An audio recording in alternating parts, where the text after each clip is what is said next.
This is an interview on Portland, Oregon musician Alex Harker on Saturday, August 15th, 2020 by Nick Brickell. Now, Alex, please give me an introduction on yourself as a musician. Yeah, hey Nick. First, I'd like to say thanks for having me, and excited to be doing something that's punk related and not actually rehearsal. So yeah, I'm happy to be here.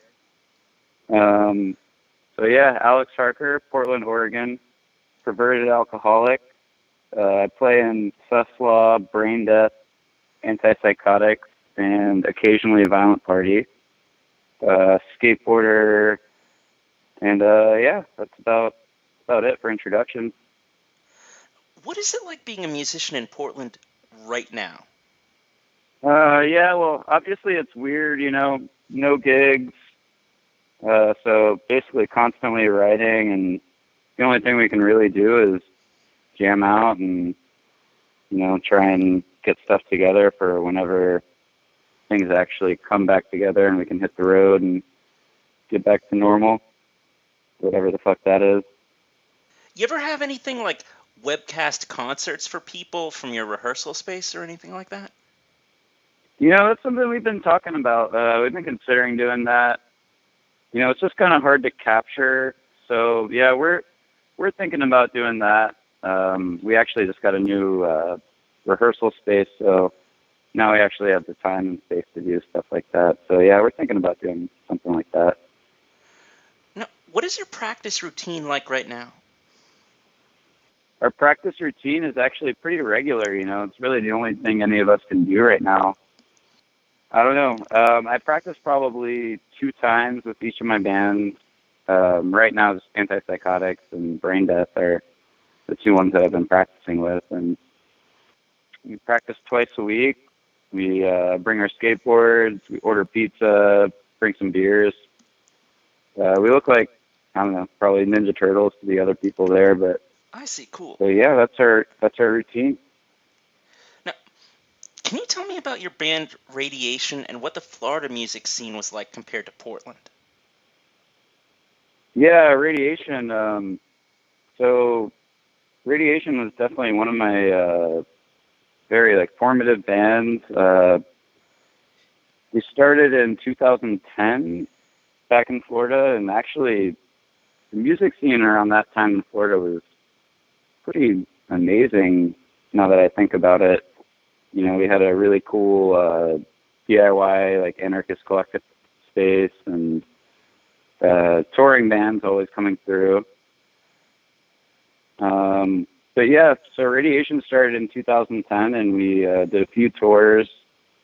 I learned a lot, but yeah, we relocated out here to Portland, and one of our members was just kind of self-sabotaging and wasn't really clicking. And at this point, our band name has become somewhat of a swear word.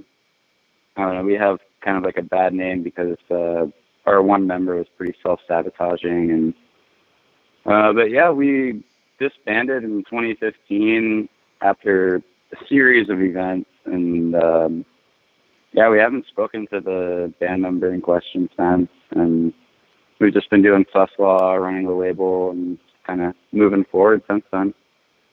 You're in a band now called Sow Threat. Fill me in on the lineup and what's been going on with you guys as of late. Yeah, Law 2015, and yeah, we're still going strong, still writing, still eventually planning to tour. But yeah, our vocalist actually lives up in Vancouver, BC, so it's kind of hard right now, especially with the border closures. So we kind of have that on pause right now. But yeah, with Law, it's at this point it's mainly just touring and recording.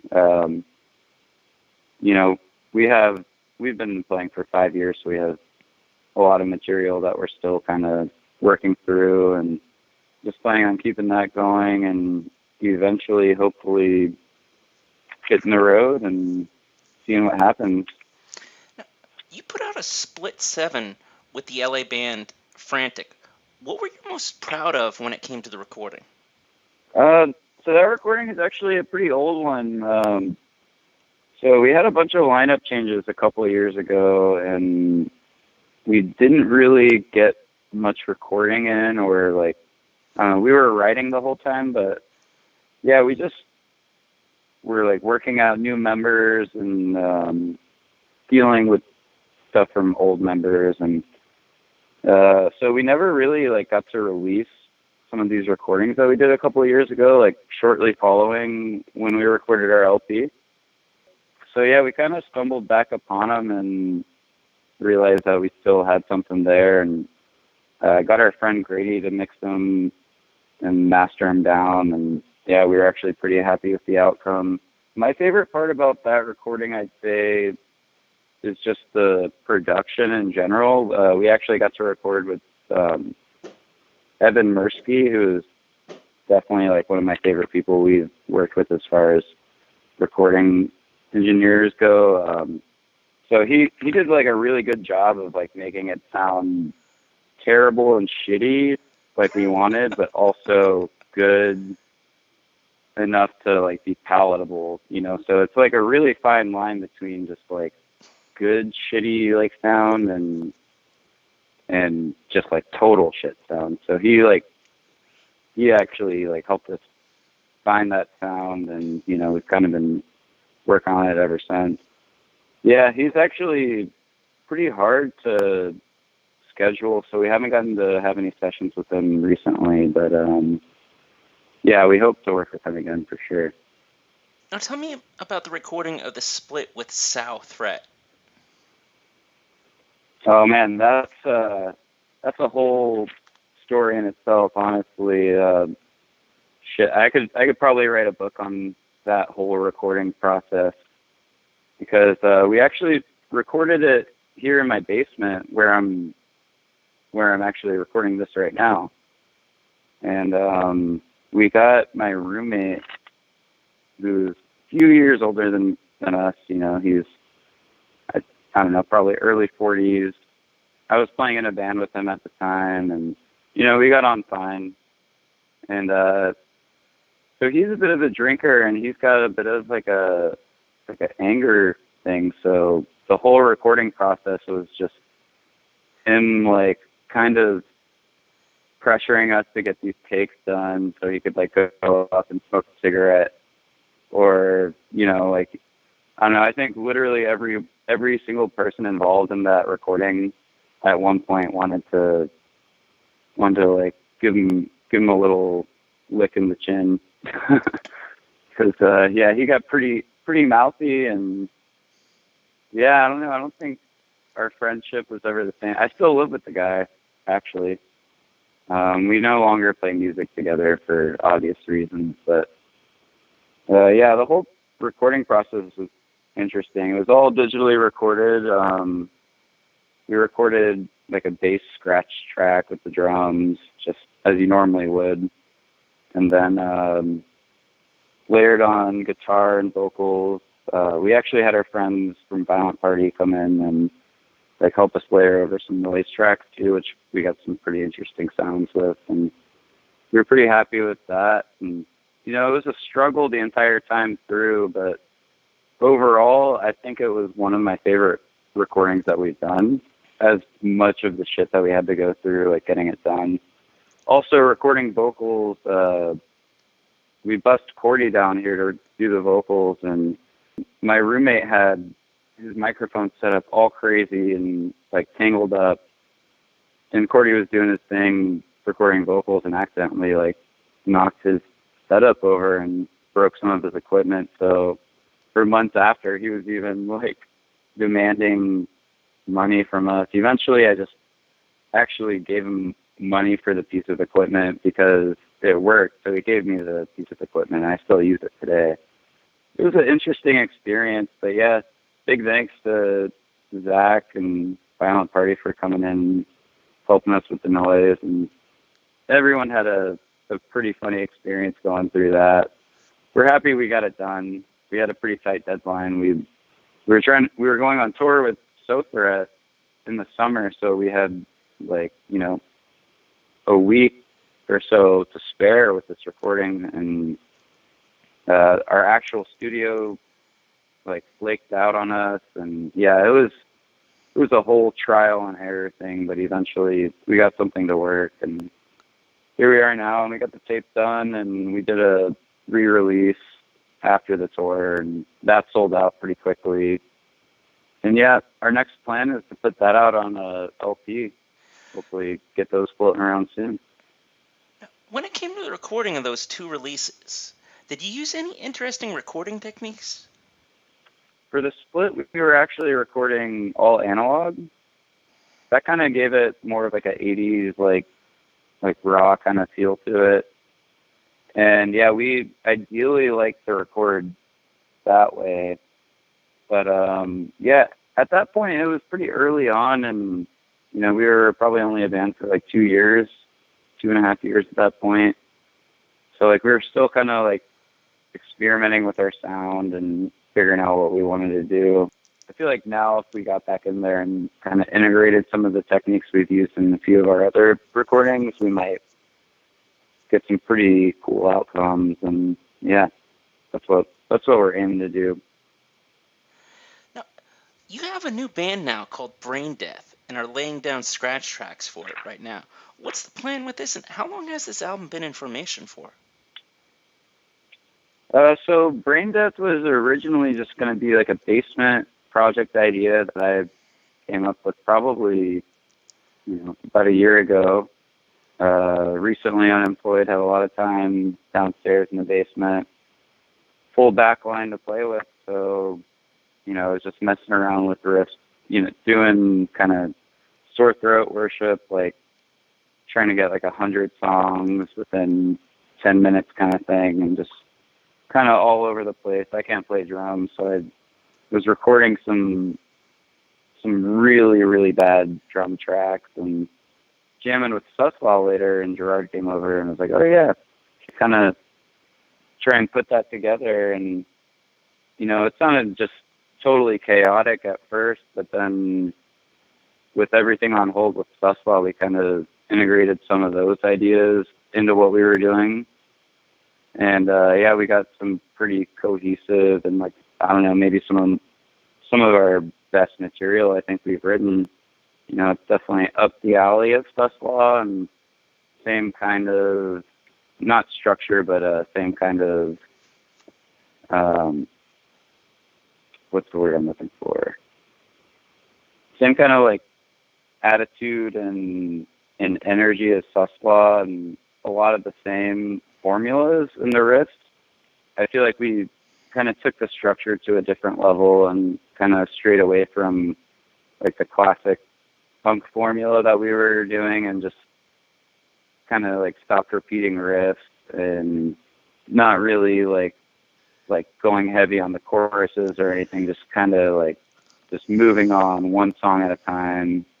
Each riff is its own song kind of thing. And with the formula of Susslaw and that, we kind of like brought something together, and we've been working on it, me and Gerard, since January now. And our first show is supposed to be back in April, but obviously everything's gotten delayed, so eventually we're going to be doing some shows and hopefully touring and all that. But yeah, everything's just down to rehearsal and recording, so just kind of sticking with that right now. You've got 3 Antipsychotix releases to be put out on vinyl soon. You doing anything particularly special for them? So yeah, we actually are recording these ones ourselves. Same device that quote unquote got broken in the Sow Threat Susslaw split recording mishap. So we're using that same device, which we recorded the Antipsychotix demo on, and like I said, the Sow Threat split. So we've been kind of working on that. We got all of our drum tracks down, and we're just kind of dialing everything else in. So yeah, we're recording everything ourselves, producing everything ourselves. Plans to actually finally put out a 7-inch, because Antipsychotix has been going for a while now, and we all have our issues, and we've only like managed to get a tape out. We've done some tours and played some really good gigs, but This is going to be our first vinyl release, so we're excited to finally have an EP out.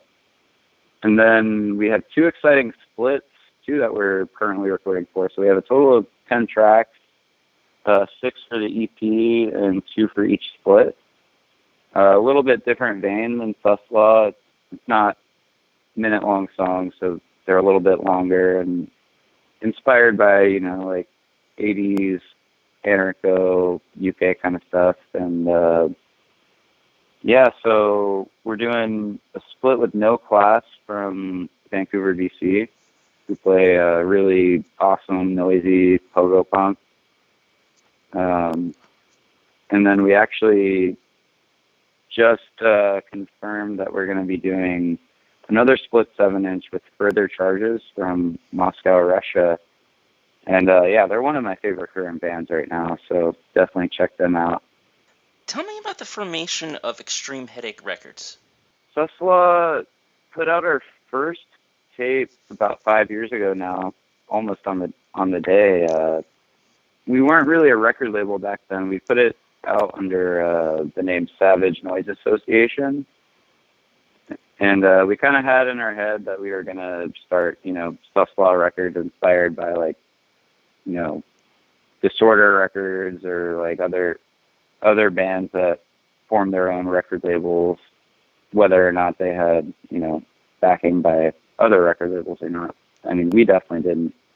So we got opportunities after our first couple tours to put some records out through other labels, and I don't know, we were poor and wanted to, get our stuff out, so we just kind of went with it, and there were labels that we were stoked about, and, so we did that for a while, and after a while, every new band kind of loses its luster a little bit.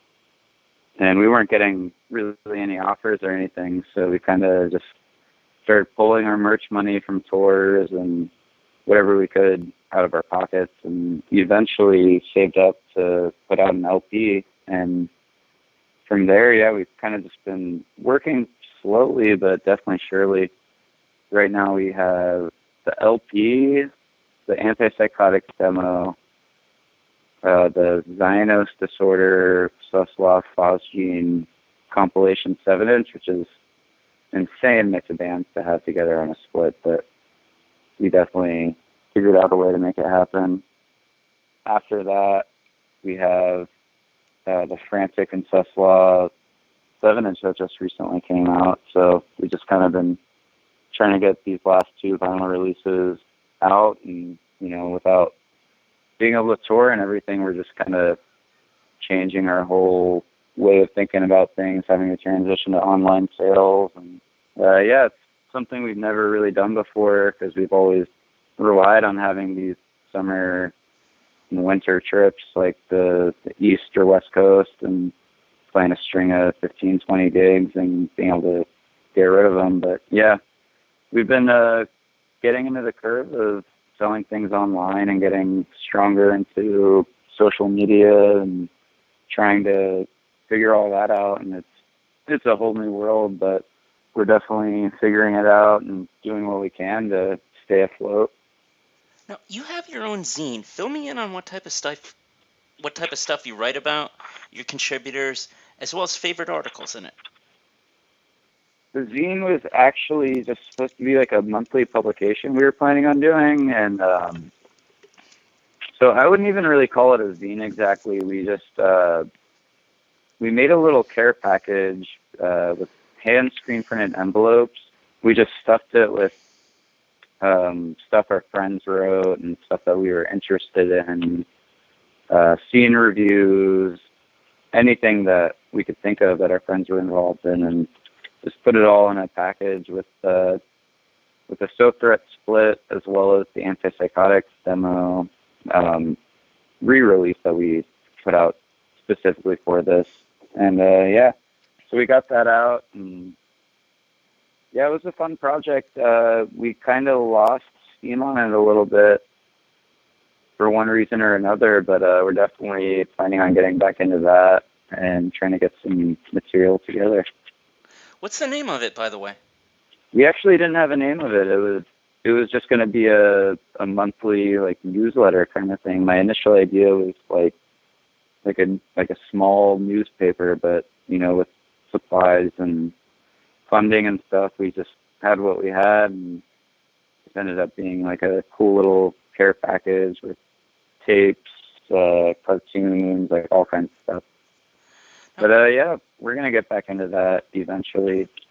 Can you tell me about some of your favorite zines and newsletters? Yeah, so actually one of the contributors did a page for one of his zines that's coming out, which is called Beginning of the End, which is a animal rights kind of zine, which brings in like bands from the past as well as current bands doing interviews, and all these bands have ties to the animal rights and human rights activist communities, and yeah, it's just a really cool publication, and he's working on his second release right now, and the first one was really well put together. Had interviews with Anti-System, Hagar the Womb, all kinds of 80s legends who paved the way for a lot of us. And then also the Negative Insight scene is really cool. I think they've mainly shifted to online publications now, but they used to do hard copy magazines that came with a record, and specifically remember Chaos UK and Disorder themed issue that came out, and that's actually where Suslaw got our name, is from one of the Chaos UK interviews, talking about the sus laws in the UK, which is short for suspect law, which is basically equivalent to like modern day stop and frisk. And then our friend Max has been putting out a zine and used to do a radio show called Spending a Loud Night In. He was believe it or not, he was in law school for the last couple of years, and he's just now getting back into putting zines out, and we're talking about collaborating on something. So definitely look out for that. I'm not sure he's even on social media. I think it's just all by mail and word of mouth. So I'll definitely, by the time this comes out, figure out a way to get in contact with him and get his past and current publications. Now, what is your most hallowed possession when it comes to music? Yeah, that's an interesting question. So I was thinking about it, and I think my most hallowed musical possession is going to have to be my super busted Morley wah pedal that I've been using for probably 5 or 6 years now. Something about it, it's just perfectly broken enough to where it doesn't turn the wah off totally. So yeah, this wah is just like perfectly broken to where I get this amazing hiss to where it's not all the way just high ends. I can still hear everything I'm doing, but it's kind of honestly been iconic to my sound, and yeah, I don't know what I'm gonna do when I have to replace it. If anybody knows how to recreate broken pedals, definitely get at me, and yeah, let's work something out, because this thing is definitely part of my sound, and yeah, I could play out of any guitar and it doesn't really matter. But yeah, other than that, I have not really a record collector by any means, but I do have all original copies of the Disorder EPs, so that's pretty cool. Also, I just got a 80s Japanese lawsuit Ibanez, which is just the worst cigarette-stained yellow you can imagine, but it plays like a Rickenbacker or something. It's amazing, and it's no wonder there's a lawsuit about them, because apparently they were going dirt cheap, and it's definitely a professional musical instrument. which I'm actually not used to. I'm used to playing on whatever beaters I can find and whatever friends let me borrow. I have a nice bass now, whether it looks nice or not. Final words. Yeah, just look out for more Extreme Headache Records stuff. You know, we're constantly at work here, constantly working on something. Definitely look out for that Antipsychotix 7-inch EP, and big thanks to James and Gerard, my co-owners of Extreme Headache, who help out so much and make things happen. And yeah, also I can't say enough good things about Frantic from LA. Uh, Super excited about this new 7-inch release that we just put out, and yeah, looking forward to working with them in the future. Hopefully get some more releases from them. And yeah, just thanks to everyone who supported us in the past. Thanks for having us on, and yeah, looking This forward to getting back on the road. And yeah, we'll see what happens. You know, weird times everywhere. You know, we really appreciate everyone standing up and fighting and doing what they can during these really strong or really hard times. And thanks to everyone.